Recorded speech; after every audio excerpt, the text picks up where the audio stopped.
All right, hey guys, so what's up? It's Dean. Welcome to the Manful Yoga Podcast. I'm very excited today to be joined by Aaron Alexander of the Align Method. Aaron, please say hi.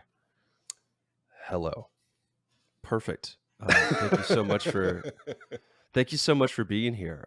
So I am going to start off telling the story of when we first hung out. Let's do that. So, um, I met you at a conference here in Austin, and I can't remember how we connected on social media, but it happened one way or the other. And and I think I just said, "Hey, you want to go to Barton Creek?" Barton Creek, if you are not familiar with Austin, Barton Creek is this amazing creek that has water that's 69 degrees year round, super cold but not too cold, just really refreshing. It comes from 5 natural springs. It's a great place just to go hang out, be in nature, but it's like 2 minutes from downtown. So we meet up at Barton Creek, and Aaron sees these, or we all see these guys using this kind of it looks like a natural slide. There's water rushing down the creek, and people have found this rock formation that's a natural slide. So Aaron, I'm assuming Aaron being Aaron, um, takes off his shorts to reveal the David statue boxer briefs. So where you have That's these funny. I remember this those. I got those statue in with the I got those in Italy. That was like my only souvenir from like 5 months in Europe. I would hope that you got those in Italy. I mean, I don't know where else you would buy them. So Aaron is wearing these boxer briefs with a statue, very nice statue penis on them, Yeah. and unabashedly playing in the water. So that was one of my first impressions of Aaron, and I just wanted to share that with you. I think Yeah. it sets the tone of how playful you may be, which I is a think huge theme in your book, anyways. that's true. There's a whole chapter about play and the power of play and the meaning of play. So I Yes. appreciate that. I had no recollection of those. I don't know where those David Wang stone penis shorts are. Now I feel like I have something to rediscover. So thank you. You're very welcome. I mean, thank you. I got to experience that. So, that's Yeah, I I'm should getting I to should be the one re-experience saying it. thank you. Yeah, I appreciate it. All right. So, um so we share, gosh, I don't know even where to start. There's so much to talk about. So, we actually share a lot of overlap with customers and followers. If you look up my book, if you scroll down a little bit on Amazon, you see you as one of the first recommended authors. So Kelly Starrett also wrote the foreword for both of our books, which is a really great foreword, by the way. I really enjoyed reading that, and we just have a lot of overlap. So I'm just curious, we focus on mobility. We're both really, really ridiculously good-looking bearded men. Yeah. Um, what do you think we share in common? What do you think we have? You know, what do we have? Why do we have so much overlap with our customers, followers? Well, I mean, I think that likely, I would imagine it's just a genuine curiosity to understand how to work this human experience, human body better. And Hmm. something that I like during this where I'm in presently, both of us are in like a book launch Hmm. phase month, and I'm hearing and doing a lot of interviews, and in that time I'm just like, I personally feel immensely humbled, um, and grateful to be even have the opportunity to be able to have conversations with people, and to be um, you know humbly act as kind of like a voice box, of my own exploration into how to feel more comfortable in my body. Hmm. And so I think that's I think just a genuine interest in problem solving and understanding how to feel better, how to feel more comfortable, how to feel more at home in in our bodies. I think probably that would be a likely consilience between us. Yeah, I mean, and that answer just kind of leads me straight into what I want to talk about, which is part of it being a huge part of this conversation being the Align method. And I started reading this. I opened the book thinking, okay, he's going to take us through kind of his workout program and recommended movements, and as soon as it started, I realized this was much different than what I expected. This isn't just about, exercises to do to keep your body aligned. This is exercises and daily habits, daily movement habits that integrate with not only the way that, we move and are active, but also in how that relates to how we think, how we feel. Yep. Um, and that was just really, I mean, and I started reading it. I started reading it, well, for the sake of transparency and everything. I was reading it last night before we had this conversation, and I read about half of it in just one night. It was that good, and I just thought it was really great how you outline these things that are. I mean, a lot of it's basic, but a lot of it is just like it's just the importance of doing it and being aware of all the things that it's affecting. Yeah. So, do you want to talk a little bit about a few methods from or a few Yeah. practices from the Well, book? yeah. So, I mean, I so greatly appreciate um, the the ease that you experienced with going through, because that was kind of the whole intention with creating it, was taking complex ideas and simplifying them for anybody and their mom and their aunt and their uncle to be able to digest, making like a field manual for you're just living more effectively in your body, making better physical decisions, which all that's tied back into the way that we produce ourselves in every level, at an endocrinological level, at a hormonal level, at a mental emotional level, at a structural level. Body language it's the way that we communicate to each other. So in the book I mentioned a UCLA professor called Albert Morabian, and from the 60s he came up with a principle called the 55-38-7 principle, which essentially is 55% of our communication comes from body language, and 38 Mm, is the tone of our voice, and then 7 is the words that we're actually using with each other. And so as we're speaking to each other, I think maybe we have a little bit more of like this somewhat of like a mechanistic mindset, of the way that we perceive things. And I think a part of that mechanistic mindset is the sense or story or idea that maybe like the words are really what's packing the information. But we're communicating through feel, and if mhm, and a part of that feel, which is kind of like a meta, like, oh, feel, like, oh boy, like vibes, what are we talking about here? We're communicating, literally millions of visual bits of information to each other based off of subtle postural cues and postural patterns and facial gestures and respiratory patterns and mhm, directionality of eyes and dilation of pupils and just positioning. Is a person's feet positioned towards the door? Are their hips positioned towards me? Are they protecting their vital organs? Are they looking away? Are they jittery? Like, mhm, that's how we communicate. And mhm, when we are living in a world that, ultimately we're formed by the world that we inhabit.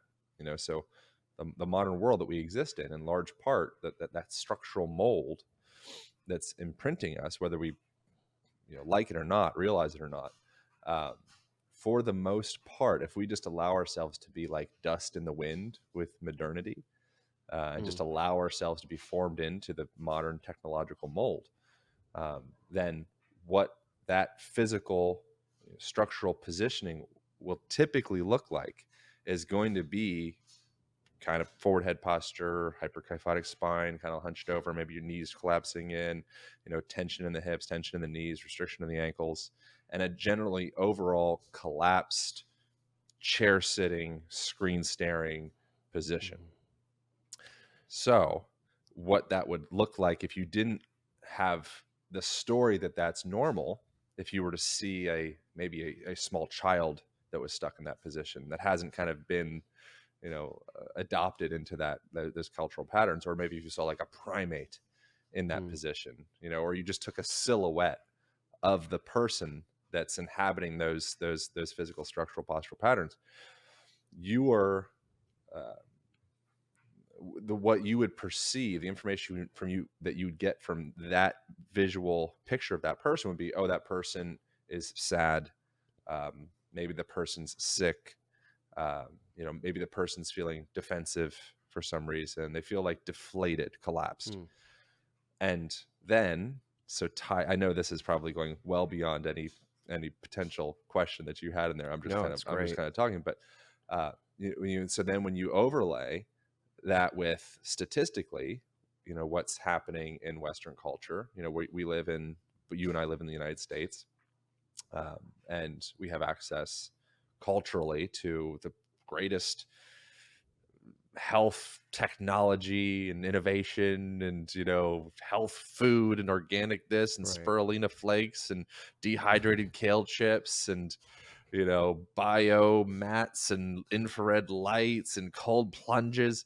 Like, Hmm. we have everything that the human organism possibly, it could at least be sold, as a consumer, is going to make you healthy. Yet Hmm. statistically, we're gradually each year more addicted to pharmaceutical drugs of various different sorts, opiates of various different sorts. Antidepressant medication seems to just Hmm. continually rise. Anti-anxiety medication, self-harm, suicide. All of these things are gradually going up, while our access to health, or the story of health in quotations, is also going up in tandem. Like, Hmm. what's the disconnect there? Yeah. And I think a massive elephant in the room, which is what the function and intention of the Align method, and really, like, anything that I'm really thinking about, this is the broader like thesis of everything that I give any shits about. Mhm. Is I think that the way that we move, is just this massive, um, component to the conversation that's understated. And Mm. that's really the intention and function of writing the Align method. And most of the stuff that I do, that's really the big question that I have, is like, how does this movement conversation play in this broader role of health? Yeah.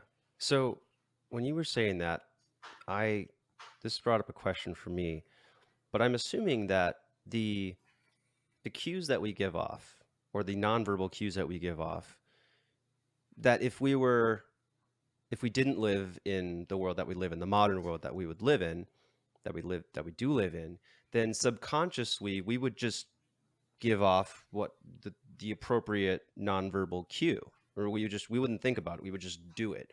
But because we do these things with our bodies on a regular basis that our body did not evolve to do, that means that we our ability to just subconsciously be human is negatively impacted. So it sounds like there's a balance between our our overall physical fitness and the ability to subconsciously, you know, give off appropriate body language, but then the conscious ability to, you know, being conscious of those normally Well, subconscious. so you can, yeah, right. So Does you that so yes, and the way that, in that question, holds the confusion that could exist when you are paying too much attention to yourself, when you're going back and forth and feedback, and what does this mean, and what does that mean, and what does this mean, and what does that mean? You're lost and confused in your physical expression, and people don't trust you, and it feels awkward and weird.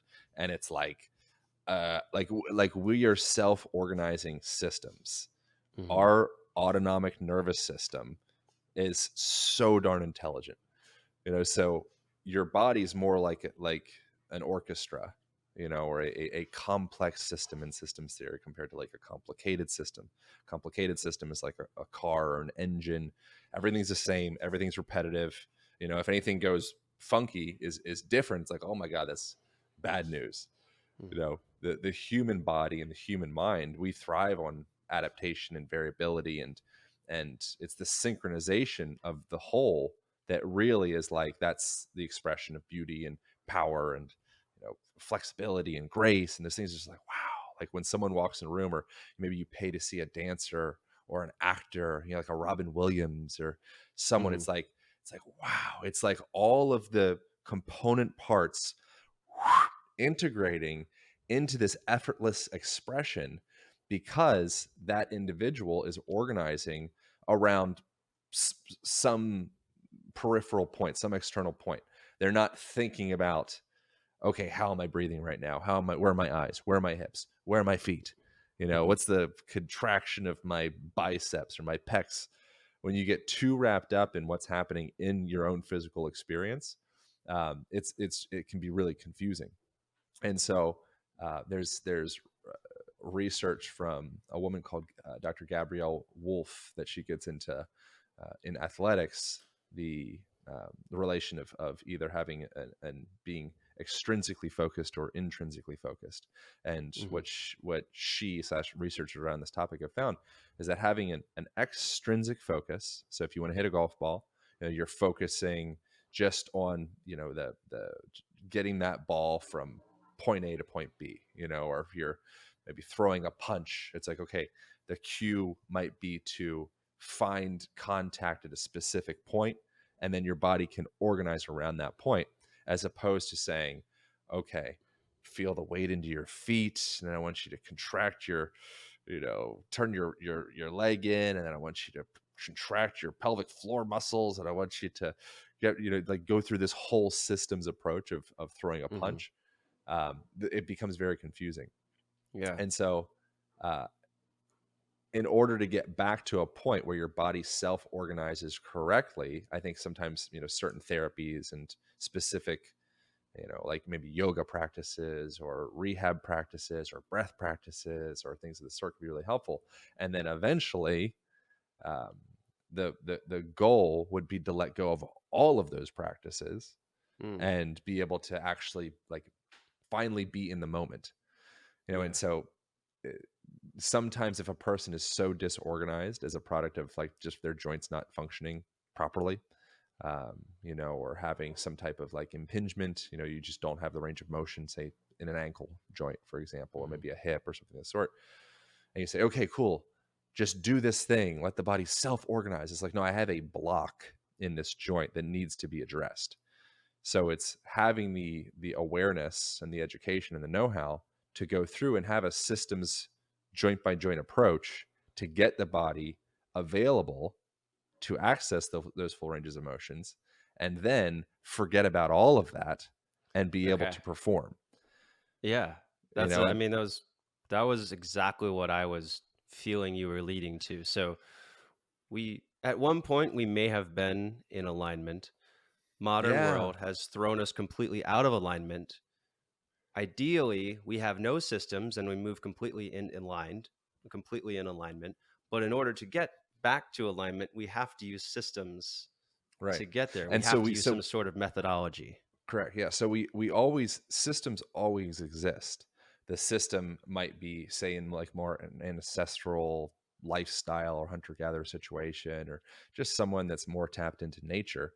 They're tapped into that continuous those various systems of nature. Sun comes up, sun comes down, the moon, weather's coming in, it's maybe a little bit more humid, maybe a little bit more dry, there's a storm coming, Mhm. I'm building a fire to stay warm, suddenly or me and my family or friends were organizing around that fire. We're naturally attracted to organize around that fire. The reason was because we wanted to stay warm, but now suddenly we're coming into this almost like ceremonial, like around the dinner table type experience where we're talking about our feelings and talking about stories and we're sharing wisdom with each other. Mhm. So we're just naturally organically organizing around, in this case, like a more natural in quotation system. And then if we get taken out, where suddenly perhaps the systems that we're organizing around maybe mess with our sleep cycles. So now the new system, the modern system, would be now it's just sunlight out all the time until 12:30 a.m. and then you finally pull your face out of your cell phone, you put it down, and you have some like disrupted sleep pattern. And there's a bunch of lights in your room at night, and then there's some light cracking through from your window and the street lights, or Mhm. maybe you have a bunch of radiation. Maybe you got your cell phone pressed up against your genitals all day long, Mhm. emitting radiation and shooting out to satellites and sending information. Um, there's a lot of different things. Maybe your visual muscles aren't able to go out beyond the space in the cubicle that you work at all day. So you don't actually get to naturally exercise um, those visual muscles, and maybe it's making you feel maybe chronically stressed. Mm. And now suddenly that body is starting to form into these positions.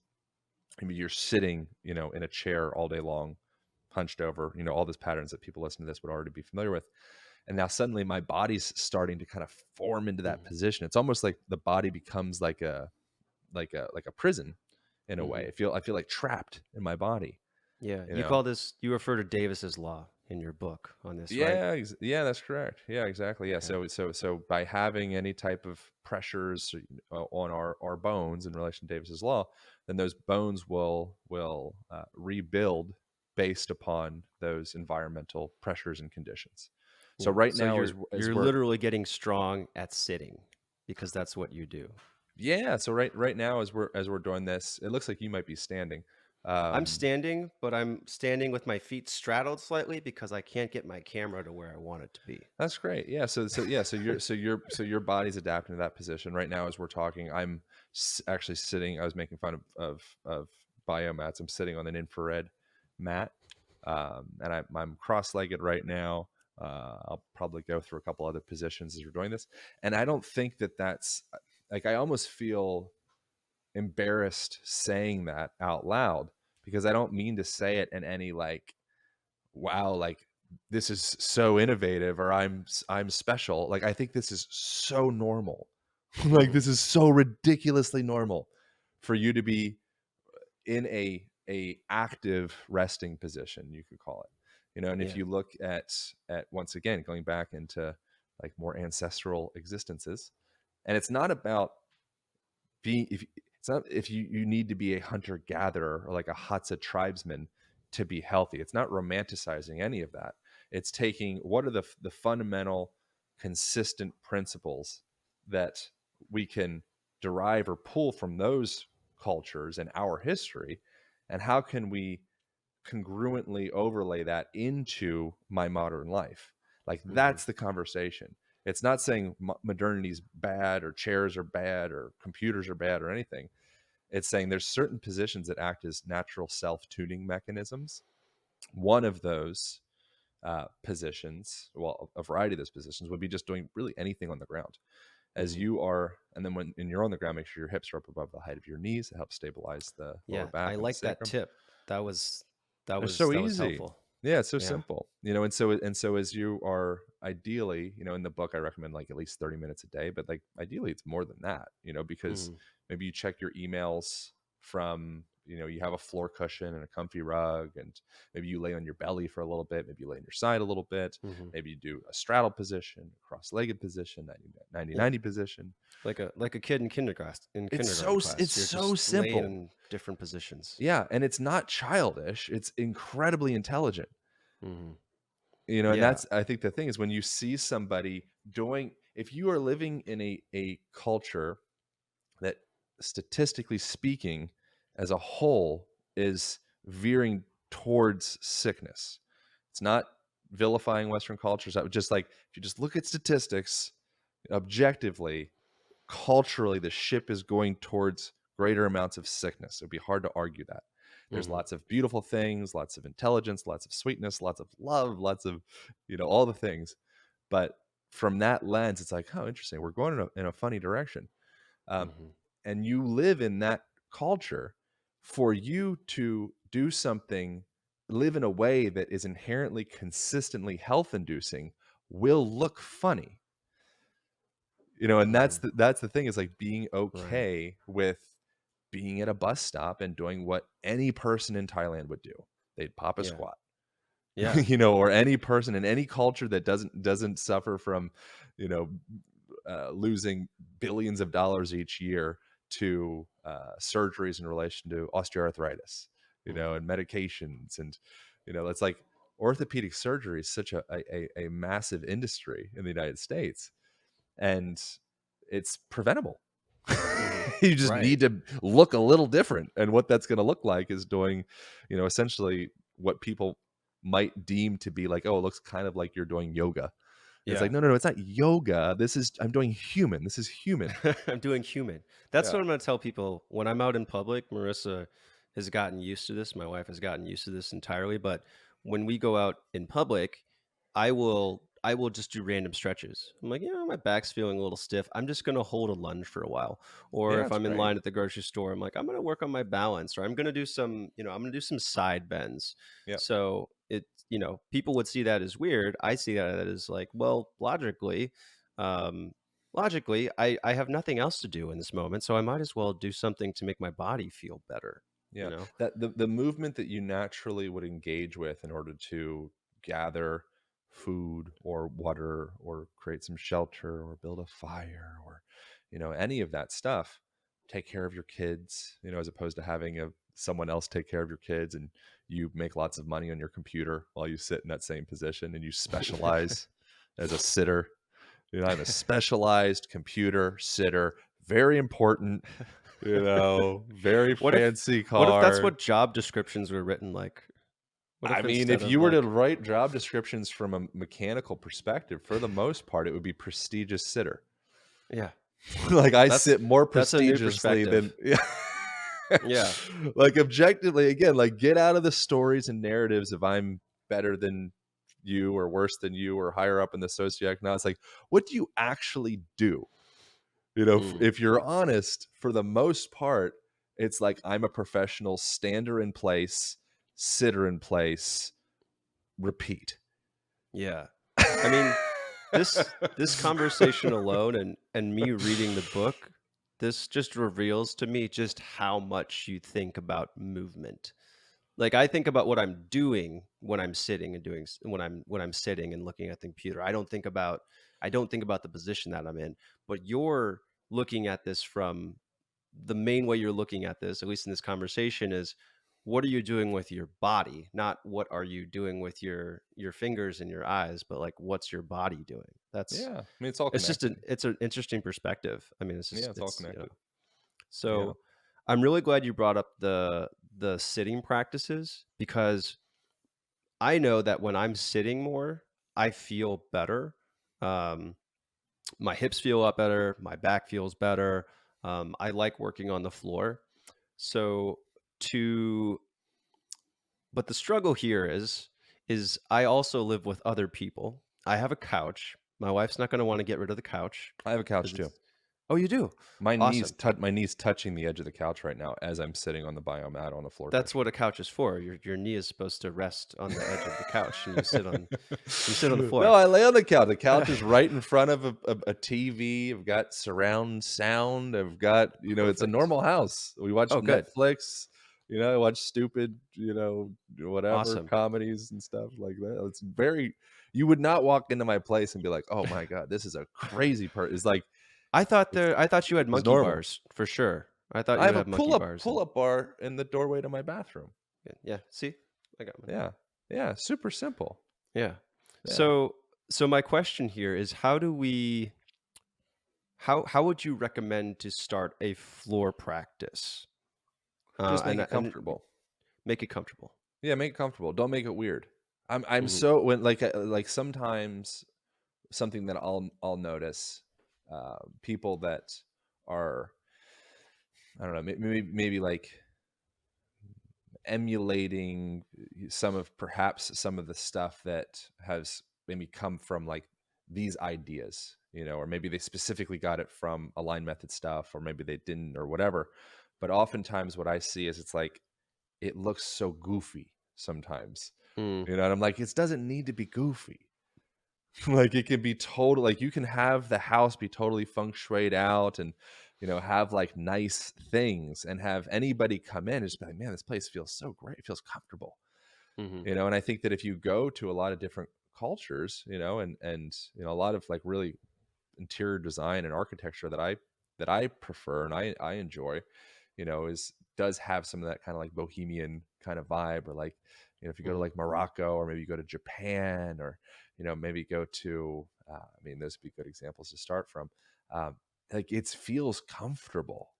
Like mm, you come into the place and it's like, oh man, it's like lots of soft fabrics and like, like nice earthy colors and like maybe like a shag rug that it's like inviting to come down onto. mm, Like it should be inviting. It shouldn't be like, oh cool, I'm, an aligned method devotee, and so if you Mhm. walk into my house, it's just hardwood floor, and a yoga mat and a candle. It's like, no, no, Yeah, that sounds like, terrible. don't do that.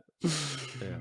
I'm Do that I'm maybe honestly for like a retreat, and Mhm. release all things and do some aesthetic, darkness retreat or vipassana or something where you're like, yeah, like I can let go of everything like that.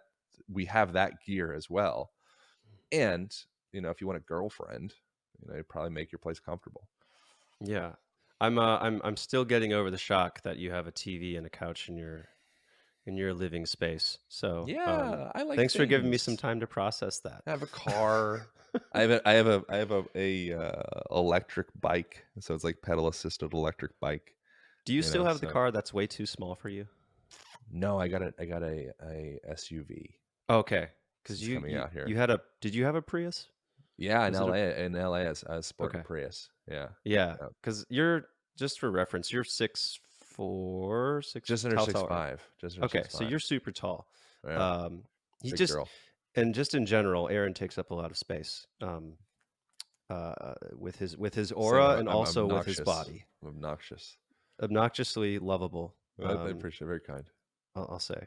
Yeah. Okay, so that's helpful for me. So just make things comfortable, and that's simple. So outside, here's one thing I'm thinking about. So outside of the context of this book, a lot of these practices just seem right, even though they seem normal in terms of looking at basic movement and if we look at movement um, before modern time, a lot of this will seem weird, right, to normal people outside of the context. So I'm wondering how can we make some of this stuff less weird? Like how do we go from people who currently don't have any of these practices in their life to adding three, four, five of these Yeah. practices on a daily Well, basis?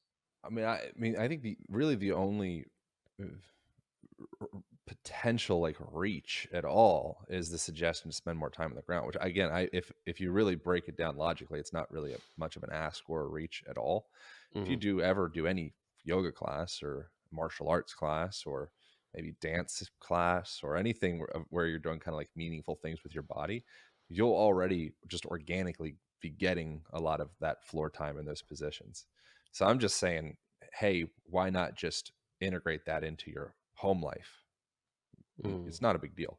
And then the other things that I recommend in the book, it's there's nothing in it that's strange. It's educating people on how to leverage their breathing patterns to either upregulate, feel more stimulated, cognitively clear, awake, or to downregulate, calm down, rest, digest, restore, all those things. Mm. So just understanding that your body, you've been endowed with a whole plethora of different toggles, levers that, and we call them your senses. And you Mhm. can pull these different levers or these different senses if you understand how to drive them, how to operate them to make you feel different ways. People have been doing that with psychedelics for years. It's like, cool. Mhm. We know we have this technology. You pick up, that mushroom does that. That moldy ergot stuff does that. That cannabis stuff does that. This is, again, not weird. This Mhm. is biblical. This is any culture across the planet does some type of mind altering substance. And if they don't have access to those substances, then they'll do what's called ordeal poisoning, which it'll be either starving themselves or maybe going through some type of like pain related ceremony or Mm. something to alter their state. That's what humans do. Creatures do it as well. like if you are a sentient being, it's interesting for you to alter your state. Mm. We can do that. Breathwork practices are an obvious one, holotropic breathing, things of the sort, Tuma meditation. But then, okay, so that's further into the spectrum of altering your consciousness with breath. But then what about just like day to day? As I'm sitting here having this conversation, there's things that I could do to keep my nervous system in more of like a calm state. There's things that I could do to, say I was really nervous do this podcast, and I'm like, oh, hyperventilating, oh my God, I don't want Dean to judge me. I'm freaking out, and then so I can feel myself kind of going into that like hyperventilatory type breathing pattern almost. Maybe I notice myself mouth breathing. Maybe it's hard to get a full exhalation. I feel like there's like a resistance in my exhalation. So I can say, oh, okay, wait, I know what I can do here. I can do what I read in the Align Method or lots of other books. But Align Method is not the first book to talk about breath by any means.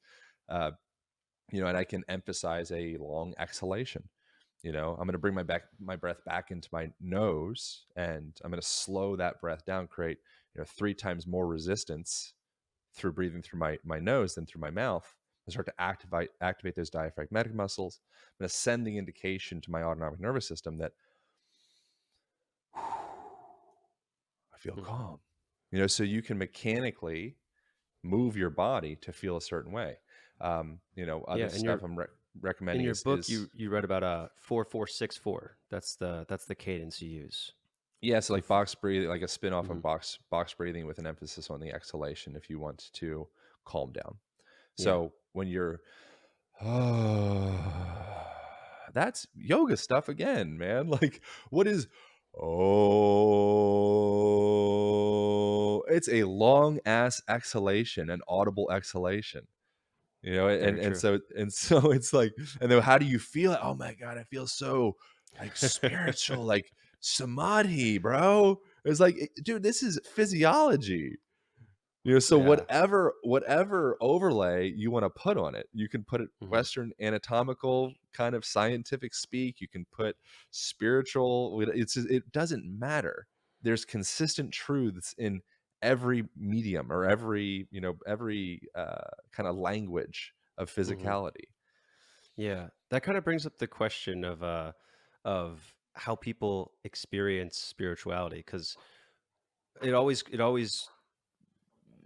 made me kind of confused when I would go into a yoga studio and do a workout and someone would describe it as spiritual, because I come at it from the fitness background, where to me it's like, okay, we just did a workout. Yes, I feel good, but I don't know if I consider it a spiritual experience. So it's anyway, it's just kind of interesting to me that, for yogis who might not have the fitness background that I do, they experience movement as, they kind of classify it as spiritual. I wouldn't say that it's spiritual, but in reality, we're both kind of feeling that same, we're feeling those endorphins. We're feeling connected to ourselves. We're being in the present. Well, it's So just we're word. It's describing just it in it's different just ways, but words. yeah. So like, Alan Watts said that the biggest ego trip is dropping your ego, or some language like that. Mm, Cutting off your ego, or releasing your ego, or whatever. If you're going in, like, that's egoic. So hmm idea of, okay, this is spiritual, this is not spiritual. It's like, if you're that person, then I think you're missing the reality that everything is pretty darn spiritual. And hmm also the reality, it's just a story, it's a narrative. What does spiritual mean? It's subjective. hmm And I think that there is inherently a limitation if you're excessively um, science based, because science is just another religion. Science is just another viewpoint. Science is not hmm the law. There's some things that are pretty darn consistent in science, and they seem pretty darn true, like hmm gravity. 9.8 meters per second square, pretty consistently. You drop a ball, it does that. Yeah. But that's just measuring and observing a pattern, an observable pattern with Mhm. the instruments that we're observing it through. Our consciousness is an instrument to observe this experience, and perhaps we have the availability to go um, to observe and leverage that instrument in different ways than what, say, like, most college curriculums would provide us with, where it's mostly governed by science, Mhm. and Western anatomical speak. So I Mhm. think that there is something to those other, more like Eastern esoteric kind of metaphysical conversations, that if your mind is just completely saturated saturated in Western anatomical, science-based evidence, there perhaps could be a limitation there. Like there's like the Mhm. I Ching. There's says something like if you only see the five colors, then you're blind. If you only hear the five tones, then you're deaf. I don't actually even know if there's five tones, but whatever. If you just hear these tones that we kind of accept as being sound, then you're deaf. If you just see the Yeah. colors we accept as being colors, you're blind. Because You're the limiting reality is perspective. it's a small percentage. We hear a small percentage of the acoustic spectrum. We see a small percentage of the visual spectrum. I Mhm. would suggest that in any of our senses, we have the potential to be opened up to perceiving more than what we're taught for the most part. If you go through like traditional Western school.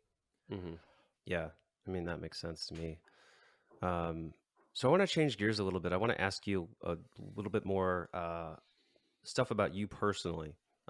So I've done squats with Aaron, and his mobility is just r- really good. His mobility is ridiculous. Way better than mine, I will say. His If you look at the photos and the align method, you can his shoulder mobility is incredible. He's just You're just very flexible, and I'm curious if there's, have you always been flexible? Have you been inclined to be flexible, or is it you know what is it? What's been so helpful for you increasing your flexibility? No, I used to be really much more. I don't know if I was like super stiff, You were but the I was. swole. Yeah, I was swole. I was more swole. That's like one of the. I have these postural archetypes that we break down in the Yes. line method book, and yeah, so I was really obsessed with bodybuilding and just being bigger. I just want to be bigger, And so during that time frame, essentially from age like 13 to like 20, um, no, I wasn't flexible by any Hmm. means. And then I moved to Hawaii, started getting more into like surfing and started training jujitsu and just different things that kind of started to open my, I think, like my mind and body, just the way that I was thinking, the way that I was moving, and the things that I cared about, and became less about just getting like jacked and tan and swole, and more about like skill acquisition, and adaptability and speed and things of the sort. And so that was, and then I got into yoga, and I've been kind of like enamored by a lot of different mediums of physicality, um, and yeah, so this flexibility stuff, I started paying attention more to that during like jujitsu, and so that Hmm. was maybe started like you know 14 years ago or something. But before that, no, Okay. I wasn't stretchy. Cool. Yeah. So yeah, and I can we when we did hang out, we went to Zilker, and you were trying to teach me a I forgot, you were trying to teach me some sort of flip, some sort of side flip, jumpy side flip type deal. Oh, I don't know. And it was striking to me how difficult it was for me to do something that was unstructured, because so much Oh of yeah. what I'm doing yoga a lot. I'm doing weight training now. I'm teaching yoga. I'm recording yoga classes, and so much of what I'm doing there is like, this is where your arm goes, this is where your knee goes, this is where Right. your hips go, and and and that's good in the sense that we all have these basic movement patterns that we should work on that just help us with full body strength, flexibility. But also that lack of, or the absence of a lack of structure is also not beneficial. Like Yeah. that lack of structure is great for just helping. So I'm wondering if you can speak to kind of that, the benefit of lacking structure in exercise, because I've You seen you create do a lot of that you stuff. create you create structure to create freedom. If you are obsessed with structure and rigidity and you miss the opportunity for freedom, like you come to a Y in the road, you say, okay, I think I have the structure to be safe and freedom, and you say, I'm going to go deeper into structure, and then you maybe are presented that way again. You said deeper structure, and presented that way again, deeper rigidity, presented that way again. Eventually, that that Y in the road, that fork in the road, kind of stops presenting itself. Mm, And you're like, okay. now I've kind of painted myself into a corner where I'm so mechanistic with the way that I move that I haven't really trained any form of play or Mhm, improvisation or complex problem solving. All mhm. I've done is essentially overlaid like kind of like a it's kind of like Western education, like Scantron teaching to the test Oh, physicality. I forgot about Scantron for a good 3 years. Yeah. Thank you Yeah, of for course. reminding me of Yeah, that. they're bringing it back. I don't even know if they still exist. I imagine they have to. Like, yeah.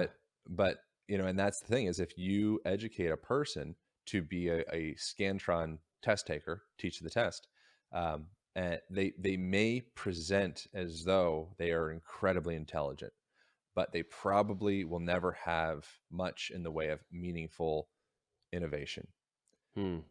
because Yeah. they haven't constructed that play muscle and that improvisation muscle and that problem solving muscle. Their problem solving is memorize this position, Mhm, regurgitate here, memorize, regurgitate. So that's can be valuable as a foundation, and then from there you have to write essays and you have to critically think and you have to allow your mind to bend and mhm, allow your body to bend, and that's when you get like an Adesanya, in the UFC, or like a Conor McGregor, mm, or any fighter that is they're unpredictable and incredibly dangerous, and mhm, that's what I think most dudes at least would probably prefer. There's something kind of sexy about that. Maybe girls would prefer that in maybe their own way or in a different way, but like that's the thing, is being able to say, okay, Bruce Lee, be like water, whatever the equation that comes, the foundations of the way that I move, and ultimately the way that I think, because movement is just thinking mhm, expressed through physicality. That's what it is. Um, then I'm able to quickly adapt to that in a safe fashion because I have those structured fundamentals so deeply just driven into my nervous system, and I'm adaptable and flexible enough to interpret that information split second, boom, self organized response, no mhm, thinking, no problem solving, just bah, and that's a product of East West, Western anatomical structure, linear foundation, all that. mhm, And then, I'm saying East West is like a metaphor. We could say the East is more like the kind of aqueous, free flow, mhm. creative, etherical part. Yeah, I'm able to be in that in that aspect, and I also have that foundation of structure. yeah. I mean, you kind of led right into what I was going to reiterate based on where I thought you were going. So I don't think I even need to say anything other than, once again emphasizing that connection between movement, how we move and how we think, and how it just kind of that line just they just kind of work in tandem. Yeah, movement is thinking. Like I think that's an interesting thing to stew on. It's like interesting. Movement is thinking, Movement and your is body. And thinking. there's deeper, maybe not deeper, but your body can also think without the brain. Like you can move without the brain. There's Ideally, you do. myoblasts, and yeah. So there's uh, in the spine. There's what's called central pattern generators. That essentially, if you start walking, then your spine has neurons that automate that walking pattern. So this is done in like the equestrian. A lot of this research comes from like equestrian world, working with horses. But you can see that with dogs. If you put like a dog above water, they'll just dot dot dot dot dot dot dot dot. Like there's no what. There's just like there's some deeper intelligence there that the dogs are like, yeah, yeah, yeah. It's like it's It's like two systems. I'm gonna I'm gonna YouTube that later. Yeah, look up Uh, central pattern generator. And so, yes. and the same thing, your fascial tissue has um, con- contractile cells to be I able to respond to stimulus. I tried that face touching thing in the book Oh, it yesterday. looks so weird, but it actually is very It looks, nice. yeah, yeah. If Yeah. you're watching me right now, this is what it looks like. Something Well, your like that, facial, you know. your facial Oof. gestures. Yeah, I mean, what you did there, that like you're looking up with your eyes. That's all Hmm. again yoga stuff. You know, a lot of the really weird stuff that you do in some yoga class. Um, you know, again, there's Western Lion, explanation for lion's what the heck's going on breath. there. The, Oh yeah, you're reaching the tongue out. the Yeah, but yeah, you Lions Breath's also, great. Yeah, opening up that. I mean, that like Tom Myers, he has the anatomy trains is his creation, and he among other people, but he's done a really good job outlining the continuity of the tissue around the tongue and the mm, throat, down into the heart, the pericardium, the diaphragm, the psoas, the pelvic floor, and adductor, and all the way down. Like there's continuity of connective tissue all throughout the body. So that tongue, that deep front line, if you're bound up in and around your throat and around your tongue, um, that could be associated with issues that you might be experiencing elsewhere. mm, So to open up, think of if you're getting, you know, a massage or you're doing your own mobility practice or whatever, uh, who who differentiated what is a viable muscle to work with and what's not? It's mm, it's kind of crazy to think, okay, cool, like biceps, pecs, delts, you know, adductors, hammies, those are appropriate locations to work with. mm, But throat, tongue, eyes, mandible, masseter, you know, all these other kind of like forgotten tissues, pelvic floor, muscles, you know, like your prostate, if you're a man, like all of these tissues, they're viable, you know, mm. and even saying like working with the prostate, people be like, oh, you know, it's like that's so funny.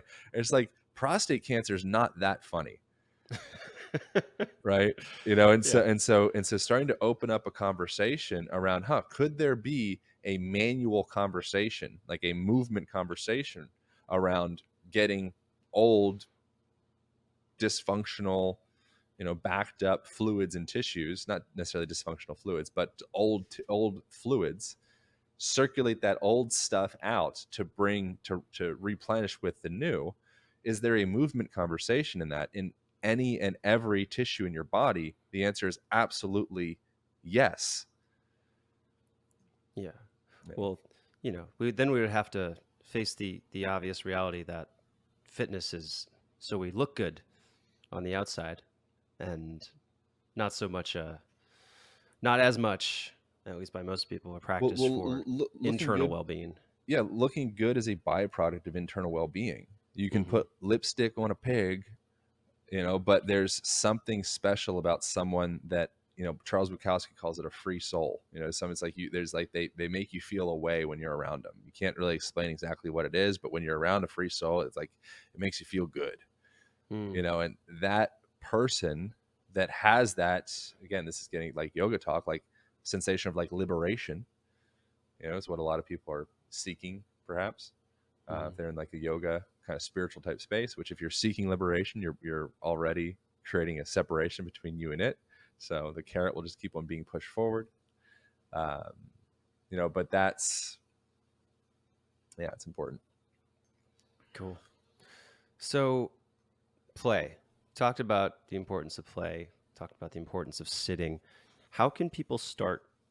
Like, let's just assume that I don't have any sort of play practice. What are some easy things that I can do, or what are some ways that I can start implementing a daily play practice? Well, play practice already kind of neuters the whole thing and like sterilize it. Is it? So So don't call it having, practice. no, call it whatever you want, but so as long as you perceive practice as play, which that's cool if you do, you know, that means you're probably a pretty like evolved coach, you know. If you can overlay that play element, hopefully this conversation is play. Mhm. Hopefully you hanging out with your girlfriend, you working, you creating a program, you writing a book. Hopefully it's this sensation of like, wow, this like organic kind of almost like effortless flow state. If people are ever in that state, it just feels like almost like you're playing like an instrument or you're Mhm. being played, Mhm. and so yeah, you could practice play and it'd still be fine. But for the most part, if it's like you're grabbing yourself by the neck, or by the collar, and you're like, okay, we're gonna practice play. It's like, oh, we're practicing play again. It's like more like finding that organic spontaneity, is Mhm. very nice. And it's gonna You be know, different for everybody.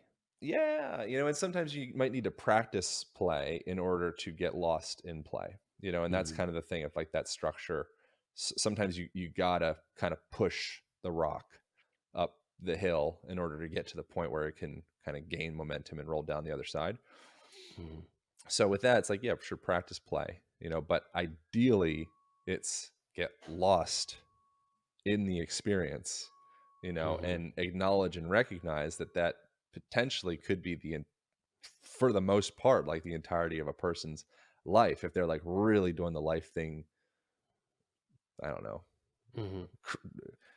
masterfully, maybe. I feel like I'm on the bordering on sounding kind of overly poetic or pretentious, but like that's if you can be in that place with the way that you live, it's pretty cool, Mhm. and so why does play matter? Play is one, it happens all throughout nature. Ants play, dolphins play, primates play, like all sorts of different creatures. If you look at them close enough, long enough, you're like, I think those little mofos are just playing right now. you know and it's like, okay, so like why is that? So if you it's probably not helping them have sex more or fight better, or as far as like immediate value, it's like a Mm. real liability. If you're playing, you're essentially, and you're like a creature in the woods, and you're making noise and you're running around, and you're like laughing. Mice laugh. That's actually a real thing. They like giggle, Yeah. laugh. Jacques Penskep, this guy that got into all that stuff. Um, I reference him in the book a bunch of times. That's a huge liability. Like, you're presenting yourself to be hunted at that Mhm. point. You're wasting time. You should be building shelter. You should be having sex. You should be fighting off predators and potential, like other creatures that could be invading your territory. You should be training. It's like, Yeah. no, but these creatures freaking play like a lot, and so what's happening there is you organically are training, and you organically are flirting, and you organically are understanding how to be socially effective. Okay, I pushed the boundaries too much. Okay, I didn't push them enough. Now I'm boring, and I didn't Mm. challenge this person's belief systems or challenge this person's athletic ability. I got to push Mhm. more. Oh, I pushed too hard. Oh, they like punched me in the face. They got mad when I did that. Like that rough and tumble play is absolutely invaluable to Mhm. educate a child or an adult for that matter how to effectively show up in culture. And Hence why BJJ must be so popular. yeah, well, yeah, I mean Great great there's form of play. a lot of things to that. But yeah, there's a lot of play there and a lot of human contact. There's a whole chapter in the Line Method book about touch, and the Mm. power of touch as well. And just a small little bit. Well, one play stuff, the Jacques Penskep stuff. He's like world leading researcher on conversation around play, how it affects the brain slash whole body.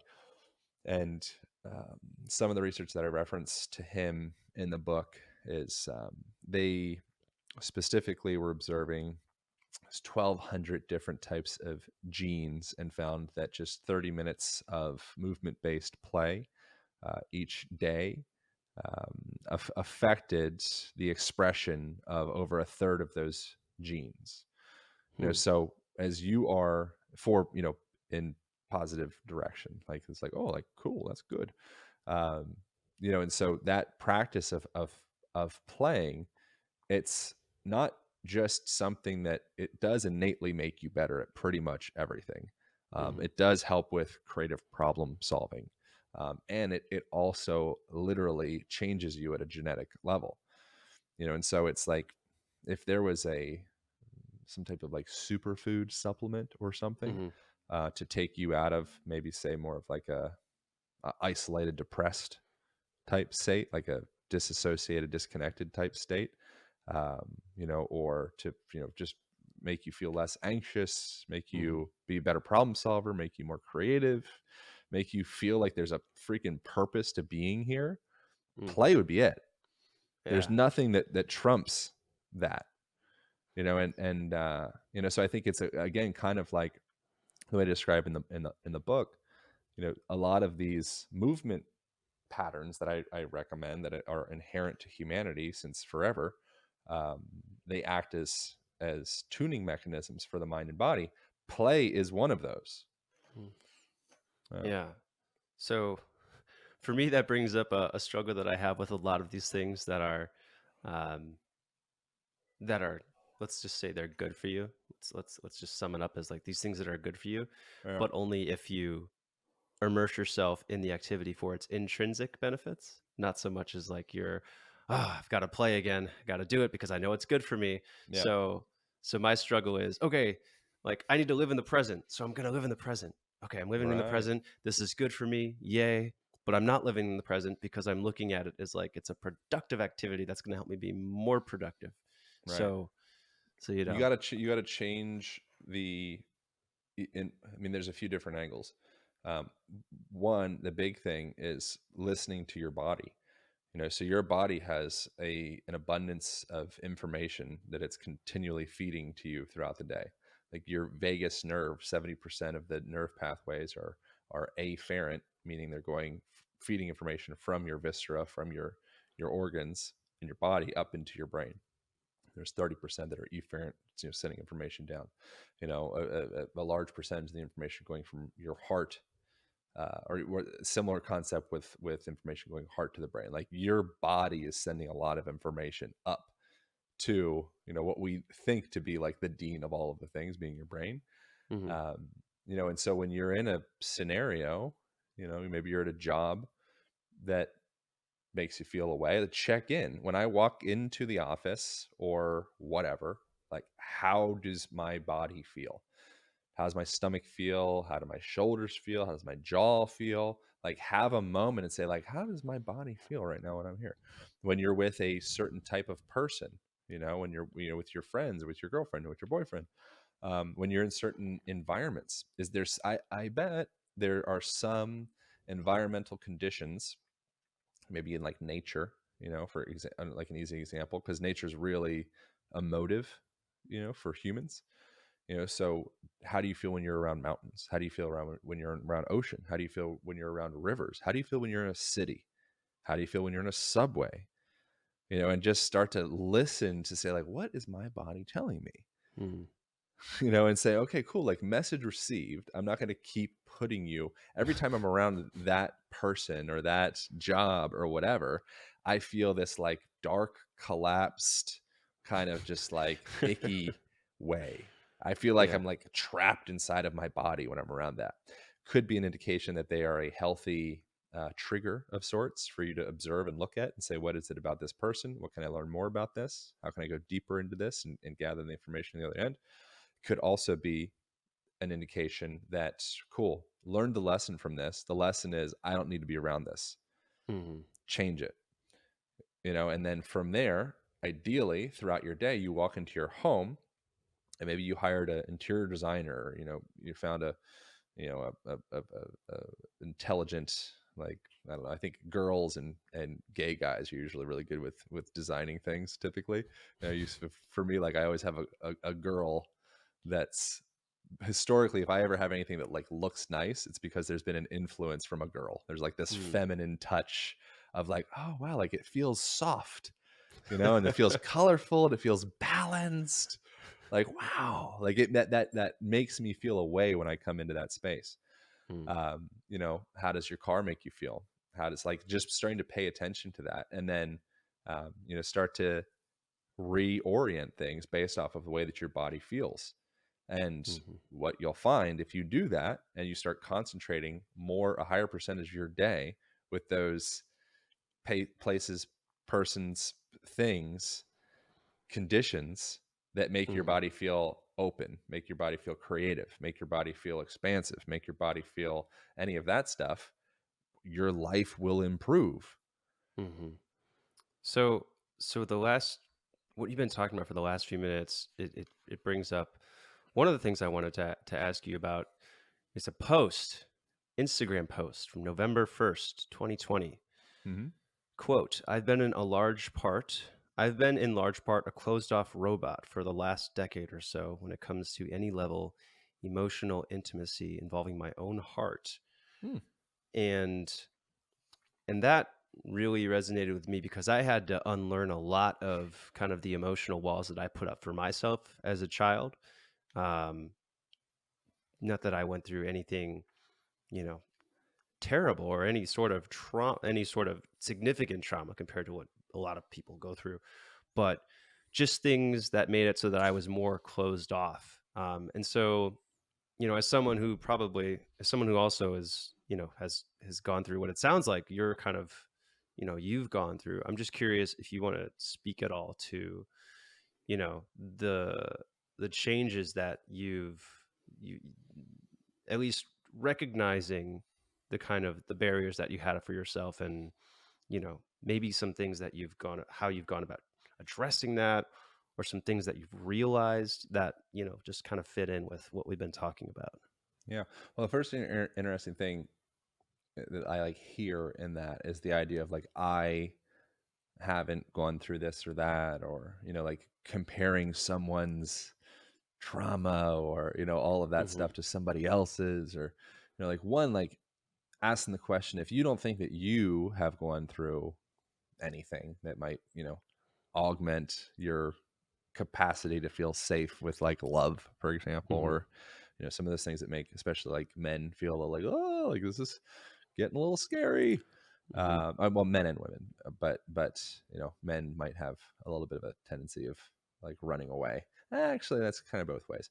But the interesting thing with like the idea of like I is like, Hmm. you are not you. You are a continuation of your parents, and your parents are a continuation of your grandparents, and your grandparents are a continuation of your great grandparents. And all of that is informing the structure and function and physiology, and the manner in which you're wrapped. And so the idea of like, you you were a complete, absolute continuation of all of your history, Hmm. and now the ball's in your court, but the score of the game, that wasn't up to you. You just got put in the game, Hmm. right? So you could have got dropped into the game, and you got your ancestral history team could have been up, 9-1. You could have gotten dropped into the game. You could have been down 1-12.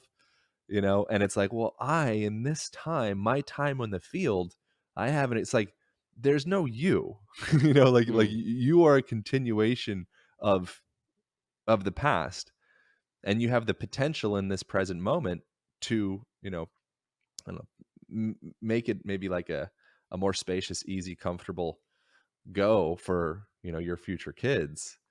But, so that idea of like, I think is really interesting in the first place, because I does that make sense, or does that sound like some new age No, I mean, I think that, goobly glop?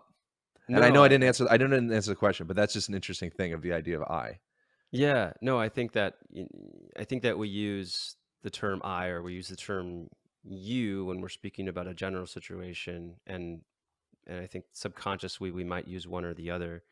Um, but I guess my reason for saying that is to, well, one, I want to be, I'm trying to be sensitive to, the fact that I haven't gone through trauma that's seemingly I mean, that's not as significant to people who have had significant violent past, or something, Sure. terrible happen to them.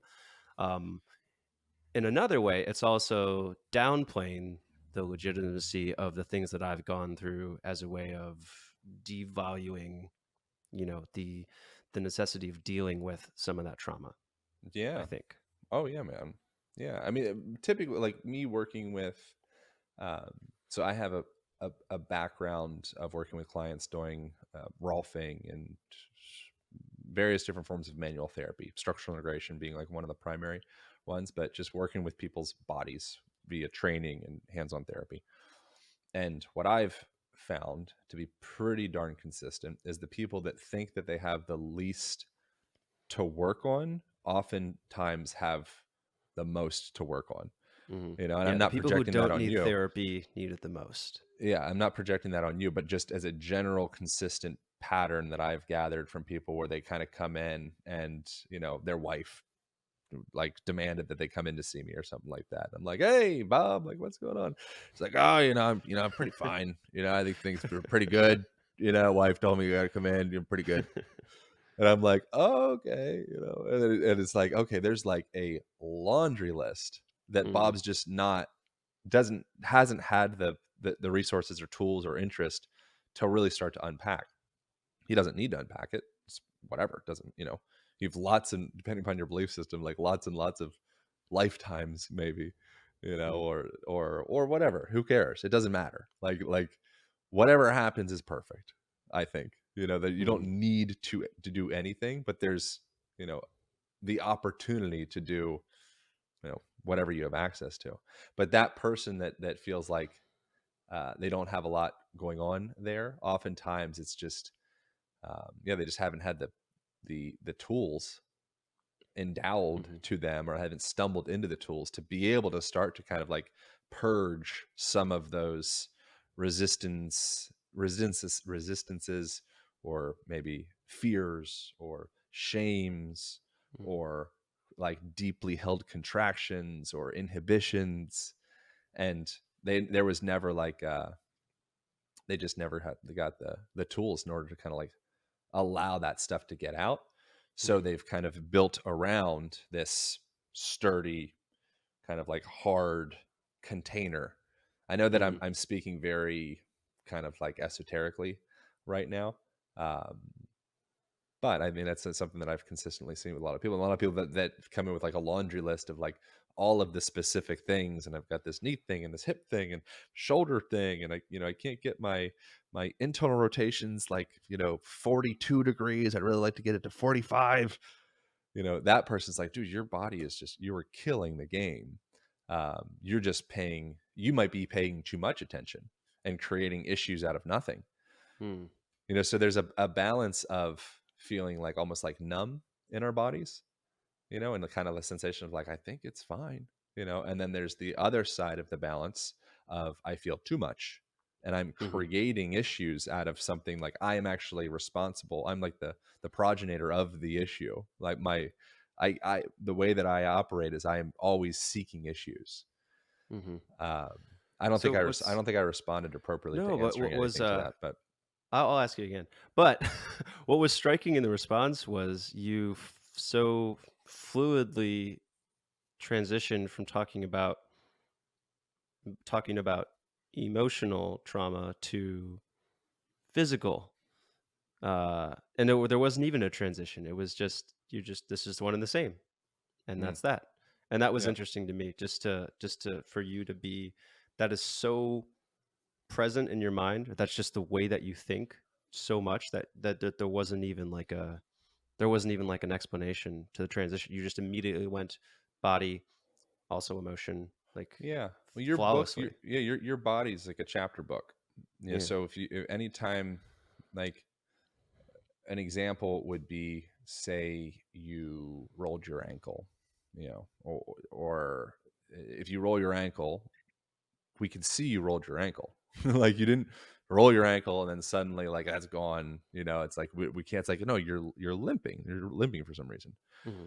If you are say maybe you had like an emotional ankle roll kind of situation where maybe you came home and I don't know, your dad was abusive to your mom or something, Hmm. and that's like this sensation of, I'm afraid. Maybe I want to cry. Maybe I want to fight. Maybe I want to, but I don't have the resources to do anything about this. So I'll just kind of swallow this. It's not safe to cry, so I feel like this diaphragmatic contraction, like, oh, like I'm sucking that emoting up, and I'm Yeah. swallowing it back down, and then I move Yeah. forward. I say everything's fine, everything's I was fine, really everything's I was fine. really good at that for a while. Um, Yeah, a Still lot of good people. at it, unfortunately. I would, my guess based off of like what you're saying is there's some of that for you to explore if you so choose to do. Would be my just like Mhm. my guess. And for, I think, anybody, Mhm. especially men, Well to well, learn that it's, I did wanna ask you about your specific experience with that. yeah, sure. What were Yep. some practices or some just things that that you uncover that you feel comfortable sharing, or maybe just the practices that you kinda utilize to help with opening yourself up? Well, I think I still have so much work to do. I think that I'm so well, um, mm, yeah, I mean, I'm like very much in process. Mhm. It feels kind of almost like inauthentic for me to be like, well, this is what you do, like I'm like also a hot mess just like anybody, Mhm. and that's the thing that makes us, we have that in common, you know Mhm. most people, we're like adults wearing, or children wearing Right. adult Right. costumes, We're children in adult bodies, absolutely. and we're all, be kind, for everyone is fighting a great battle. I don't know who said that, but that's like most, if you're in a physical form, you probably have a lot of internal twists and turns and resistances and shames and fears and love and joy and art. Like, you're all of it, Mhm.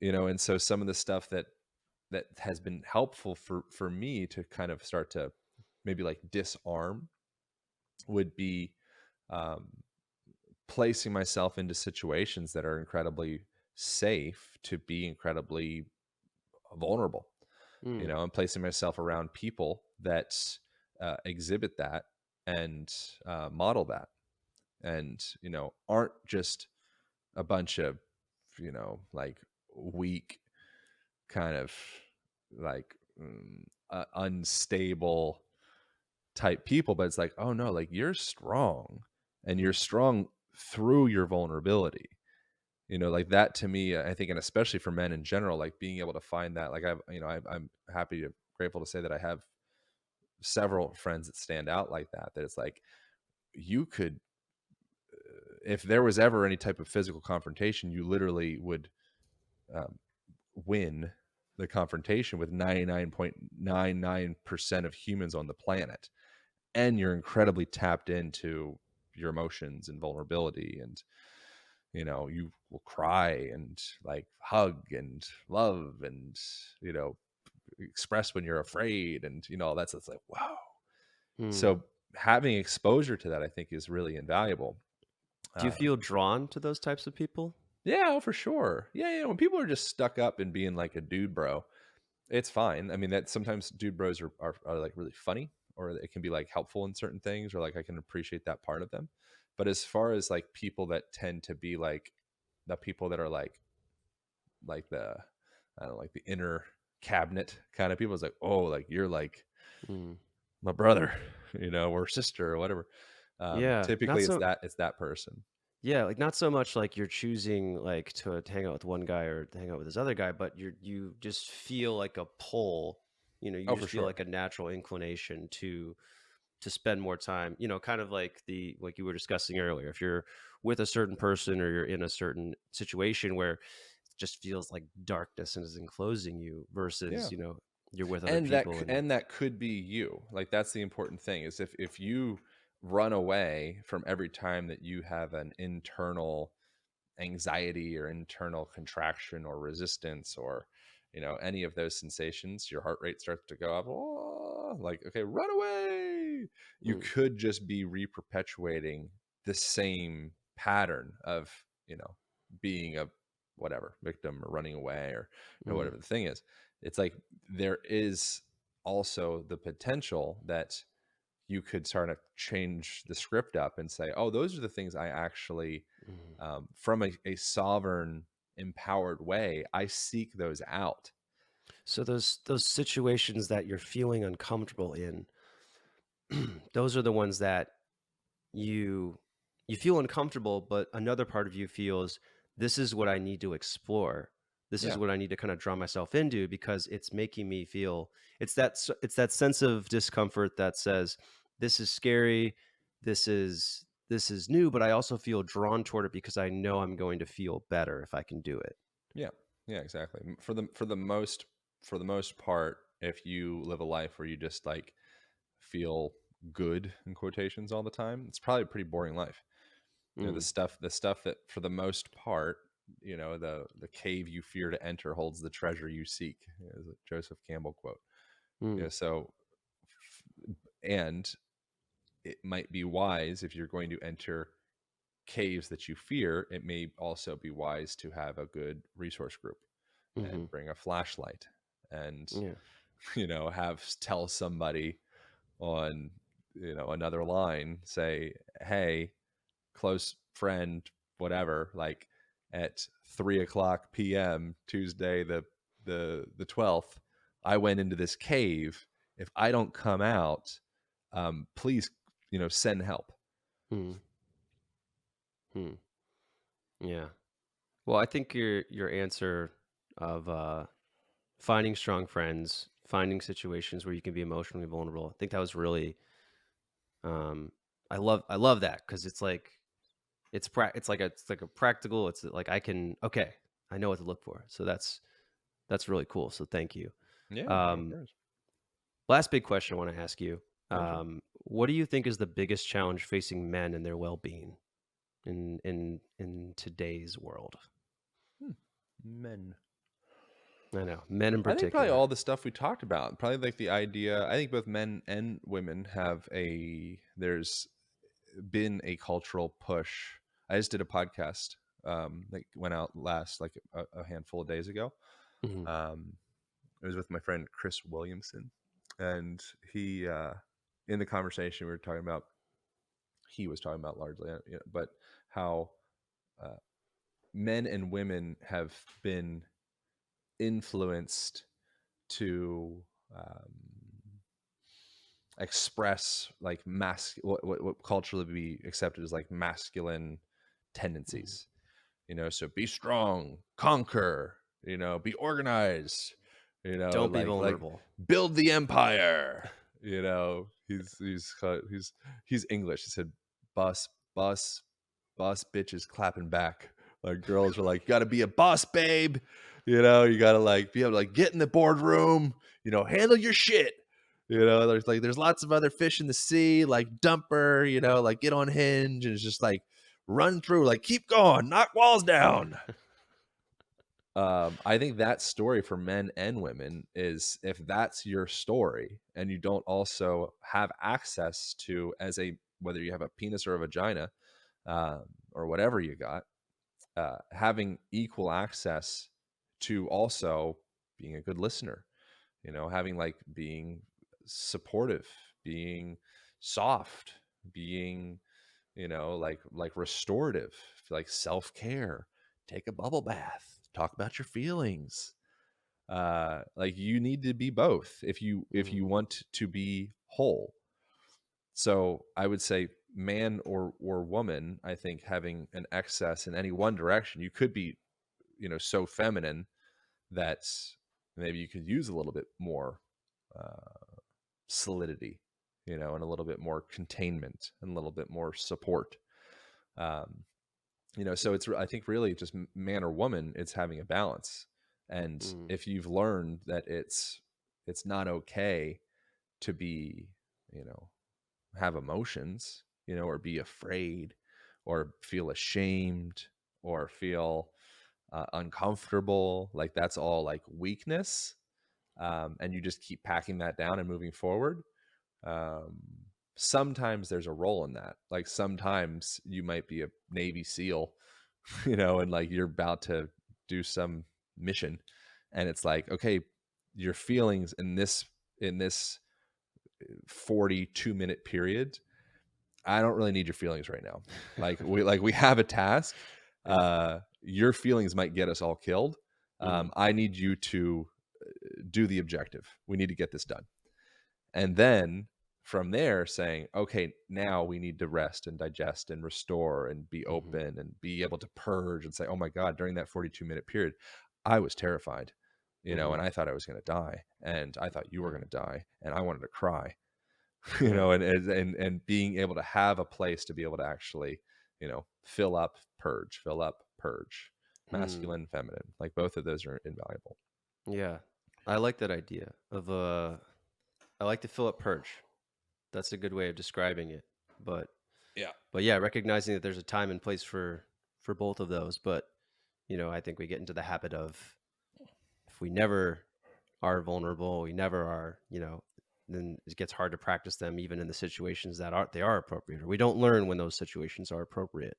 Yeah. And So, sometimes vulnerability can be kind of obnoxious. Like sometimes it's like the same thing, like we have such limited skills on, or a skill set around how to express ourselves in like a, organically vulnerable way, that sometimes you see this on like social media and such, and a lot of like maybe like new age bro world. Well, not bro so much, just like the new age world, where it's like it's almost like nauseating, the mhm, vulnerability. It's like, it's oh too much. yeah, Yeah. like bro, I get that you're trying to get laid by that like crystal spiritual chick, but like it's a little much. Pull back. Like Yeah. chop some wood, dude. Yeah. Yeah. Yeah. I mean, And then the it irony makes with sense. that is then that crystal spiritual chick, she actually wants to hook up with a dude that chops some wood, because Mm. we're all seeking polarity. Mhm. So I if like you're a seeing that in action. yeah, Like well, yeah, finding right. like this super masculine guy and finding this super feminine. I have one Yeah, it's friend very healthy. It friends makes like that in sense. particular, Yeah, it's and I'm just healthy. like, what do they talk about? But they must That's I have mean, great sex. that's the bane of um male, feminine, modern dating dynamics. If you are, as Chris said in my podcast, but boss babe clapping back or whatever, um, you likely, one, the term for this is of women wanting to date across or above socioeconomic status, and men wanting to date across or below. Term for that is called hypergamy. It's like a natural thing that happens in nature and humans and across the board, and maybe not across the board, but at least happens in humans, a lot of places in nature. Um, Within that, if you are striving to be the boss babe, and you have more education, higher socioeconomic status, you're just like got the fancy car, big place, big entrepreneur, don't need no man, totally sovereign queen archetype gal, boss babe archetype gal, it might be not so easy. Suddenly your pool of men that can fulfill that like masculine role in your life becomes perhaps more limited, based off of both of your guys' value systems and stories of relationship. Mhm. And so it can be kind of an interesting dynamic, when, if you are that girl, ultimately what you want is, you want a strong masculine presence in your life, because I think that's inherent with Mhm. most women, femininity. You want to have, probably, you have the tools to have a baby. Like you, Mhm. inherently, there's probably some urge somewhere in there to procreate and make a child and make a nest and keep the child warm and fed, and like that's so beautiful. But Mhm. if you've been so effective at being the boss babe clapping back, um, suddenly the only guys that would be fitting to polarize you, because you've already occupied that kind of defender, I'll take care of everything space so well, the only guys that would really fit would be kind of more like soft, feminine Mhm. type fellas, because they're like, Right. well, that's what me as this effeminate dude, I could really use some support and stability, and Mhm. like, wow, like this girl, she's that. And the girl's like, Yeah. "Well, I could really use some support and stability." It's like, "Well, you've already flexed that You're already support and doing that. stability muscle so hard. It's, like, hard to meet you." Mhm. Yeah. Like I can definitely see that. I think that definitely some women are just, naturally are inclined that way. Nothing Um, wrong with it. It's but not I it's would not right or wrong. yeah, but It's but uh, just but I would interesting. be lying to you if I said that I think I'd be lying if I did not say that I think that many women who probably aren't better off suited leaning in that direction are are doing it because they just, society, has just I don't know how to describe it, but they there is a social pressure to be less feminine, Yeah. Oh, yeah. you know. Yeah, yeah, and it's gonna swing back. I mean, depending Hmm. upon what circles you run, and it's swinging back right now. Yeah, And that's the way it goes, you yeah, know? Democrat, Republican, masculine, feminine. We're like, whoa, too much. New president. Like, whoa, too much. Like more meditation and essential oils. Like that's what we do. We're like, we're just creatures trying to figure this thing out. yeah, yeah. If only more of us recognize that we were just gonna swing back and forth between these things, and I don't know, but then that wouldn't be human, would it? I don't Um, know. I mean, who's to say? I don't know. So, all right. Um, if you guys haven't already, then go buy this book. It's amazing. Aaron Alexander, The Align Method. This is the second edition of the book. Um, so what have you updated in the book, by the way? So revised a ton of stuff throughout, Hmm. just throughout the entirety of it. So which is great to be able to come back, a couple years later and be like, oh, like this could be better. Hmm. So there's a ton of little micro additions and removals throughout it. So I think it's just a way cleaner read and way more Hmm. like in my voice. When I first wrote it, Got there was a it. little bit of, I think, pressure from the just my own kind of stories of pressure, but from publishers and things of the sort to kind of like make it be for somebody else as Mm, opposed to just making it be like the most interesting expression that I would be mm, interested in reading essentially. yeah. And then we added a whole chapter at the end that's exclusively movement based, so taking people essentially it's like a 45-minute or so um, Hmm. Oh, cool. movement sequence that gets through and gets into all the nooks and crannies of all your Hmm. joints and connective tissues. Awesome. Yeah. And again, what I really like about it is there's just so much in here, but it really does seem like comprehensive. Like this seems like if you wanted to just have a conversation with Aaron, I feel like this does a fantastic job of doing that. Yeah.